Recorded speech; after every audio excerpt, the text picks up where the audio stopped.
Good morning dear kids. आज हम आपके नया पाठ हार की जीत, इस पाठ के लेखक का परिचय देखेंगे। लेखक का नाम है सुदर्शन जी का जन्म 1895 में हुआ। इनके जन्मस्थल सियालकोट पाकिस्तान में है बच्चों, ठीक है, पाकिस्तान में है। इनकी अनेक रचनाएं प्रसिद्ध हिंदी फिल्म के गाने बने हैं। ಅಂದರೆ ಇವರ ಅನೇಕ ರಚನೆಗಳು ಹಿಂದಿ ಚಲನಚಿತ್ರ ಗೀತೆಗಳಲ್ಲಿ ಪ್ರಸಾರಗೊಂಡಿವೆ ಅಂತ, ठीक है बच्चों। बाबा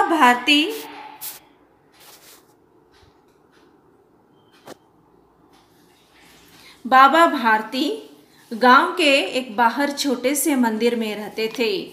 ಅಂದರೆ ಬಾಬಾ ಭಾರತಿ ಅನ್ನೋರು ಊರ ಹೊರಗಿನ ಇರುವಂತಹ ಒಂದು ದೇವಾಲಯದಲ್ಲಿ ಭಜನೆ ಮಾಡ್ತಾ ಅಲ್ಲಿ ಕಾಲ ಕಳೀತಾ ಇದ್ರು।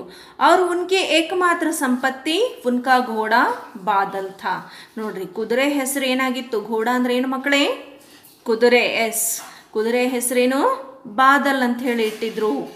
बादल के एकमात्र उसकी संपत्ति बनी थी। किनकी? बाबा भारती की एकमात्र संपत्ति ಅಂದ್ರೆ ಏನು ಅಂತ ಹೇಳಿದೆ ನಾನು? संपत्ति का अर्थ है प्रॉपर्टी, ಅಂದ್ರೆ ವಸ್ತು, ಸಂಪತ್ತಿ, ಸಾಮಾನ್, कीमती ಸಾಮಾನ್ ಅಂತ ಹೇಳಿ ಕರಿತೀವಿ। ಅಂದ್ರೆ ಬಹಳ ಬೆಲೆಯುಳ್ಳಂತಹ ಒಂದು ವಸ್ತು ಆಗಿತ್ತು ಬಾಬಾ ಭಾರತಿ ಅವರಿಗೆ। ಯಾವುದದು? ಕುದುರೆ। उन्हें अपने घोड़े से बहुत प्यार था। ಅವರಿಗೆ ತಮ್ಮ ಕುದುರೆ ಅಂದರೆ ಬಹಳಷ್ಟು ಇಷ್ಟ ಆಯಿತು, ಬಹಳ ಪ್ರೀತಿ ಮಾಡ್ತಾ ಇದ್ರು।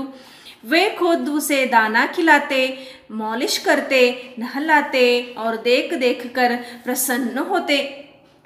क्या क्या करते थे उस घोड़े के लिए? वे क्या करते? दाना खिलाते। दाನ ಅಂತಂದ್ರೆ ಧಾನ್ಯ ಅಂತ ಹೇಳಿ ಕರಿತೀವಿ, ಧಾನ್ಯವನ್ನು ತಿನ್ನಿಸ್ತಾ ಇದ್ರು। ಮತ್ತೆ ಮಾಲಿಶ್ ಕರ್ತೆ ಅಂದರೆ ಅದರ ಒಂದು ಕುದುರೆಗೆ ಸವರೋದು, ಅದರ ಮೈಯನ್ನು ಸವರ್ತಾ ಇದ್ರು। ಉಸ್ಕೆ ಅಂದರೆ ತುಪ್ಪಳ ಅಂತ ಹೇಳಿ ತುಪ್ಪಳ ಅಂತಂದರೆ ಕುದುರೆಯ ಕೂದಲು, ಆ ಕೂದಲನ್ನು ಏನಂತ ಕರಿತೀವಿ? ತುಪ್ಪಳ ಅಥವಾ ಕೂದಲು ಅಂತ ಕೂಡ ಅದನ್ನ ಕರಿತೀವಿ। ಆ ಕುದುರೆಯ ಮೈ ಮೇಲಿರುವಂತಹ ಕೂದಲು, ಅದರ ಮೈ ಸವರುವುದು, ಮೈ ನೇವರಿಸುವ ಒಂದು ಕೆಲಸವನ್ನು ಬಾಬಾ ಭಾರತಿ ಮಾಡ್ತಾ ಇದ್ರು। ಅಷ್ಟೇ ಅಲ್ಲ, ನಹಲಾತೆ ಥೇ ಔರ್ ದೇಖ ಕರ್ ಪ್ರಸನ್ನ ಹೋತೆ। ನೋಡ್ರಿ, ಆ ಕುದುರೆಗೆ ಸ್ನಾನ ಮಾಡಿಸ್ತಾ ಇದ್ರು, ಮತ್ತೆ ಅದನ್ನ ನೋಡ್ತಾ ಏನು ಮಾಡ್ತಿದ್ರು? ಅವರು ಬಹಳ ಖುಷಿ ಪಡ್ತಾ ಇದ್ರು। वे देखते प्रसन्न हो जाते थे। आप भी कभी घर में ऐसे पालतू जानवरों को उनकी सेवा की है? ನೀವು ಕೂಡ ಮನೇಲಿ ಈ ರೀತಿ ಮಾಡಿರ್ತೀರಲ್ವಾ? ನಿಮ್ಮ ಮನೇಲಿ ಬೆಕ್ಕು ಇತ್ತಂತಂದರೆ ಆ ರೀತಿ ಮಾಡ್ತೀರಲ್ವಾ? ನಾಯಿ ಇದ್ರೂ ಕೂಡ ಅದಕ್ಕೆ ಏನು ಮಾಡ್ತೀರಿ? ಅದರ ಹತ್ರ ಹೋಗಿ ಕೂಡೋದು, ಅದರ ಮಾಲಿಶ್ ಮಾಡೋದು, ಮತ್ತು ಅದಕ್ಕೆ ಕಾಳು ಅಥವಾ ಅದಕ್ಕೆ ಏನಾದರೂ ಒಂದು ತಿನ್ನೋಕೆ ಹಾಕೋದು। ಬೇಕಿದ್ರೆ ಏನು ಮಾಡ್ತೀರಿ? ಹಾಲು ಕುಡಿಸ್ತೀರಿ, ನಾಯಿ ಇದ್ದರೆ ರೊಟ್ಟಿ ತಿನ್ನಿಸ್ತೀರಿ। ಈ ರೀತಿಯಾದಂಥ ಒಂದು ಕೆಲಸವನ್ನು ಮಾಡ್ತಾ ನೀವು ಕೂಡ ಖುಷಿ ಪಡ್ತೀರಲ್ವಾ ಮಕ್ಕಳೇ? ಅದೇ ರೀತಿಯಾಗಿ ಬಾಬಾ ಭಾರತಿ ಕೂಡ ಅವರ ಒಂದು ಏಕಮಾತ್ರ ಸಂಪತ್ತಿ ಆಗಿರುವಂತಹ ಕುದುರೆಯನ್ನು ನೋಡ್ತಾ ಏನು ಮಾಡ್ತಿದ್ರು? ಬಹಳ ಖುಷಿ ಪಟ್ಕೊಳ್ತಾ ಇದ್ರು। और पूजा पाठ से जो समय बचता उसे वे घोड़े की सेवा में लगते थे। ಅಂದರೆ ನಾ ಆಗಲೇ ಹೇಳಿದೆ ನಿಮಗೆ, ಅವರು ಊರ ಹೊರಗೆ ಇರುವಂಥ ಒಂದು ದೇವಾಲಯದಲ್ಲಿ ಪೂಜಾ ಪುನಸ್ಕಾರಗಳನ್ನು ಮಾಡ್ತಾ ಭಜನೆಯನ್ನು ಮಾಡ್ತಾ ಇದ್ರು। ಅದರಿಂದ ಒಂದು ಸ್ವಲ್ಪ ಸಮಯ ಸಿಕ್ಕರೆ ಸಾಕು, ಮತ್ತೆ ಬಂದು ಎಲ್ಲಿರ್ತಿದ್ರು ಅವರು? ಘೋಡೆ ಕಿ ಸೇವಾ ಮೈ ಲಗ್ ಜಾತೈತಿ, ಅಂದರೆ ಕುದುರೆಯ ಒಂದು ಸೇವೆಯನ್ನು ಮಾಡ್ತಾ ನಿರತರಾಗಿರ್ತಿದ್ರು। ठीक है बच्चों। जब तक वे संध्या के समय बादल पर सवार होकर 8-10 मील का चक्कर न लगा लेते, उनका मन नहीं मानता था। ನೋಡ್ರಿ ಮಕ್ಕಳೇ, ಅವರಿಗೆ ಸ್ವಲ್ಪ ಸಂಜೆ ಒಂಚೂರು ಸಮಯ ಸಿಕ್ಕರೆ ಸಾಕು, ಏನು ಮಾಡ್ತಾ ಇದ್ರು ಅವರು?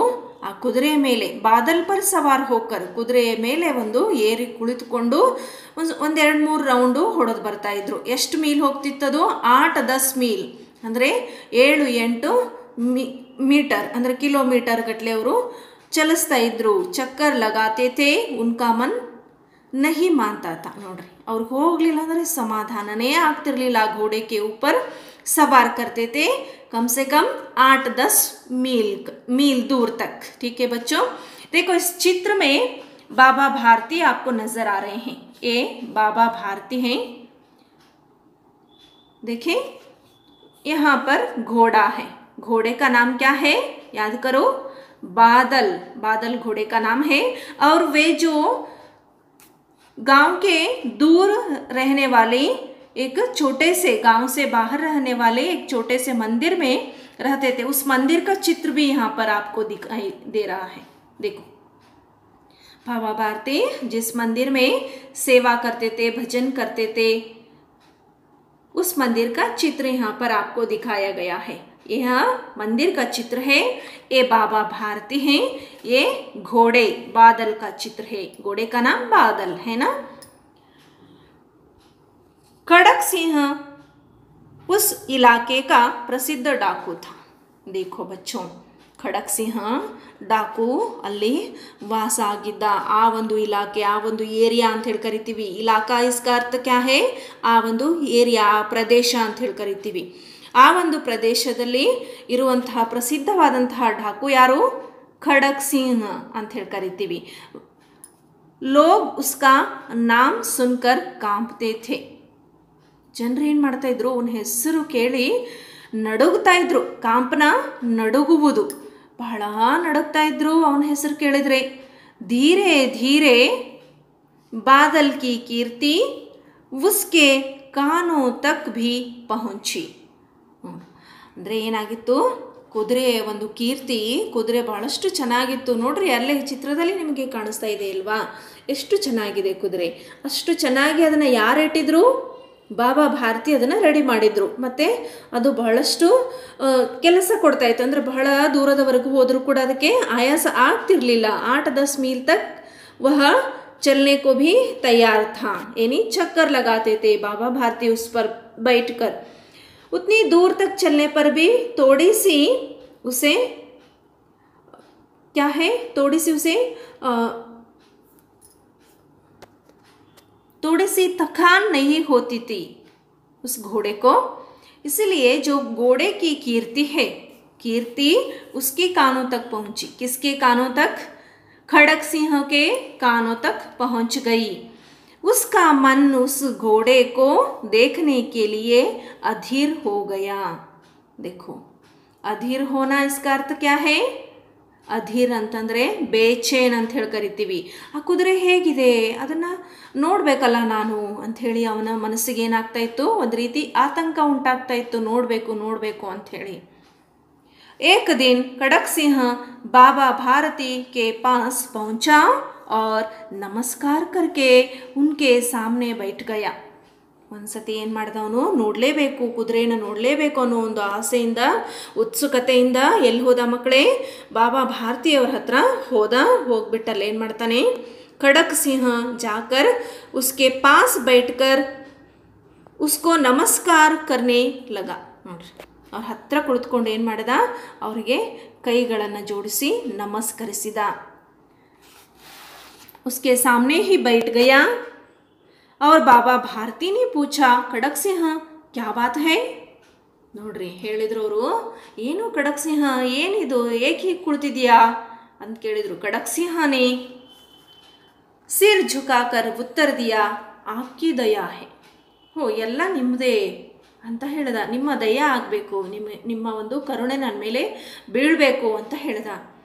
ಕಹೋ ಇಧರ್ ಕೈಸೆ ಆನಾ ಹುವಾ, ಹೌದಾ ಮತ್ತು ಇಲ್ಲಿ ಹೇಗೆ ಬಂದೆ, ಯಾಕೆ ಬಂದಿದೆಯಾ ಅಂತ ಕೇಳಿದರು। ಬಾದಲ್ ಕೋ ದೇಖ್ನೆ ಕಿ ಚಾಹ ಖೀಂಚ್ ಲಾಯಿ, ನೋಡ್ರಿ ಅಂದರೆ ಕುದುರೆಯನ್ನು ನೋಡಬೇಕು, ಬಾದಲ್ ಕಿ ಕೀರ್ತಿ ಉಸ್ನೆ ಸುನ್ ಲಿಯಾ ಥಾ, ಅಂದರೆ ಕುದುರೆ ಯಾವ ರೀತಿಯಾಗಿ ಇದೆ ಅನ್ನೋದನ್ನು ಅವನು ಕೇಳಿಬಿಟ್ಟಿದ್ದ ಆಗಲೇ, ಹಾಗಾಗಿ ಅವನಿಗೇನಾಯಿತು, ಅದನ್ನು ನೋಡಬೇಕು ಅನ್ನೋ ಒಂದು ಇಚ್ಛೆ ಇದೆ, ಹಾಗಾಗಿ ನಾ ಅದನ್ನು ನೋಡ್ಲಿಕ್ಕೆ ಬಂದಿದ್ದೀನಿ ಅಂತ ಹೇಳಿದ। ಆವಾಗ ಬಾಬಾ ಭಾರತಿ ಹೇಳ್ತಾರೆ, ದೇಖೋಗೆ ತೋ ಪ್ರಸನ್ನ ಹೋ ಜಾವೋಗೆ, ಅಂದರೆ ನೀನು ನೋಡಿದ್ರೆ ಭಾಳಷ್ಟು ಖುಷಿ ಪಡ್ತೀಯಾ, ಭಾಳಷ್ಟು ಪ್ರಸನ್ನ ಆಗ್ತೀಯಾ ಅಂದರು। मैंने भी उसकी बड़ी प्रशंसा सुनी है, ಹೇಳ್ತಾನೆ ಖಡಕ್ ಸಿಂಹ. ಏನು ಹೇಳ್ತಾನೆ? ಹಾಂ, ನಾನು ಅದರದ್ದು ಬಹಳಷ್ಟು ಪ್ರಶಂಸೆ ಕೇಳಿದ್ದೀನಿ. ಉಸ್ಕಿ ಚಾಲ್ ತುಮ್ಹಾರ ಮನ್ ಮೋಹ ಲೇಗಿ. ಅವ್ರು ಹೇಳ್ತಾರೆ ಬಾಬಾ ಭಾರತಿ, ಅದರ ಒಂದು ಚಾಲ್ ಅಂತ ಏನು ಕರಿತೀವಿ, ಚಾಲ್ ಅಂತಂದರೆ ಉಸ್ಕಿ ಜೋ ಚಾಲಾಕಿ ಹಮ್ ಕಹೆಂಗೆ, ಚಾಣಾಕ್ಷತನ ನಿನ್ನ ಒಂದು ಮನಸ್ಸನ್ನು ಮೋಹಗೊಳಿಸುತ್ತದೆ ಅಂತ ಹೇಳಿದರು. ಕಹತೆ ಹೇ ದೇಖ್ನೆ ಮೇ ಬಡಾ ಸುಂದರ್ ಹೇ. ಮತ್ತೆ ಹೇಳ್ತಾನೆ ಖಡಕ್ ಸಿಂಹ. ಅಂದರೆ ಅವನು ಏನು ಮಾಡಬೇಕಾಗಿತ್ತು, ಬಾಬಾ ಭಾರತಿಯವರ ಮನಸ್ಸನ್ನು ಒಲಿಸ್ಕೊಂಡು ಆ ಕುದುರೆಯನ್ನು ತೆಗೆದುಕೊಂಡು ಹೋಗಬೇಕಾಗಿತ್ತು. ನೋಡ್ರಿ ಎಷ್ಟು ಮೃದುವಾಗಿ ಆ ಒಂದು ಬಾಬಾ ಭಾರತಿಯವರ ಹತ್ರ ಮಾತಾಡ್ತಾ ಇದ್ದಾನೆ ಕುದುರೆ ಬಗ್ಗೆ. ಮತ್ತೆ ಹೇಳ್ತಾನೆ ಏನಂತ? ಕಹತೆ ಹೇ ದೇಖ್ನೆ ಮೇ ಬಡಾ ಸುಂದರ್ ಹೇ. ಹೌದಾ, ನೋಡಲಿಕ್ಕೆ ಬಹಳ ಚೆನ್ನಾಗಿದೆ, ಬಹಳ ಸುಂದರವಾಗಿದೆ ಅಂತ ಕೇಳಿದ್ದೀನಿ ಅಂದ. ಕ್ಯಾ ಕಹನಾ ದೇಖೋಗೆ ತೋ ಲಟ್ಟು ಹೋ ಜಾವೋಗೆ. ನೋಡ್ರಿ ಏನು ಹೇಳೋದು, ಅದನ್ನು ನೋಡಿದಿ ಅಂತಂದರೆ ನೀನೇನಾಗ್ತಿ? ಲಟ್ಟು ಹೋ ಜಾವೋಗೆ. ಲಟ್ಟು ಹೋ ಜಾವೋಗೆ. ಲಟ್ಟು ಹೋ ಜಾವೋಗೆ ಅಂತಂದರೆ ಏನು? ನೀ ದಂಗ್ ಆಗ್ತೀಯಾ. ದೇಖ್ತೆ ದೇಖ್ತೆ ತುಮ್ ಹೈರಾನ್ ಹೋ ಜಾವೋಗೆ ಉಸ್ ಘೋಡೆ ಕೋ ದೇಖ್ತೆ ಹಿ ಅಂತ ಬಾಬಾ ಭಾರತಿ ಹೇಳಿದರು. ಬಾಬಾ ಭಾರತಿ ನೆ ಬಡೆ ಗರ್ವ ಸೆ ಅಪ್ನಾ ಘೋಡಾ ಖಡಕ್ ಸಿಂಹ ಕೋ ದಿಖಾಯ. ನೋಡ್ರಿ ಭಾಳ ಖುಷಿ ಪಡ್ತಾ ಏನು ಮಾಡಿದ್ರು, ಅವರು ತಮ್ಮ ಕುದುರೆಯನ್ನು ಡಾಕು ಖಡಕ್ ಸಿಂಹನ್ಗೆ ತೋರಿಸಿದ್ರು. ವಹ ಉಸೆ ದೇಖ್ ಕರ್ ಆಶ್ಚರ್ಯಚಕಿತ ರಹ ಗಯಾ. ನೋಡ್ರಿ ಅವನು ಏನು ಮಾಡ್ದ, ಖಡಕ್ ಸಿಂಹ ಅದನ್ನು ನೋಡಿಬಿಟ್ಟು ಭಾಳ ಆಶ್ಚರ್ಯಪಟ್ಟ. ಯಾಕಂತಂದರೆ ಆಶ್ಚರ್ಯ ಪಡೋ ಥರನೇ ಇದೆ ಅಲ್ವಾ ಅದು ಕುದುರೆ. ನೀವು ನೋಡಿ ಮಕ್ಕಳು, ಎಷ್ಟು ಚೆನ್ನಾಗಿದೆ ಅದು ಕುದುರೆ ಅಲ್ವಾ. ಅವನು ಒರಿಜಿನಲ್ ಆಗಿ ನೋಡ್ತಾನೆ, ಅವ್ನಿಗೆ ಎಷ್ಟು ಖುಷಿ ಆಗಿರಬೇಡ, ಬಹಳಷ್ಟು ಆಶ್ಚರ್ಯ ಆಯಿತು, ಸಂತೋಷನೂ ಆಯಿತು. ಮತ್ತು ಅವನು ಸ್ಕೆಚ್ ಹಾಕಿದ ಮನಸ್ಸಿನಲ್ಲಿ ಏನಂತ, ಹೆಂಗಾರ ಮಾಡಿ ನಾನು ಈ ಕುದುರೆಯನ್ನು ತೆಗೆದುಕೊಂಡು ಹೋಗಬೇಕು ಅನ್ನೋ ಒಂದು ಇಚ್ಛೆಯನ್ನು ಇಟ್ಕೊಂಡೇ ಬಂದಿದ್ದಾನೆ. ಹಾಗಾಗಿ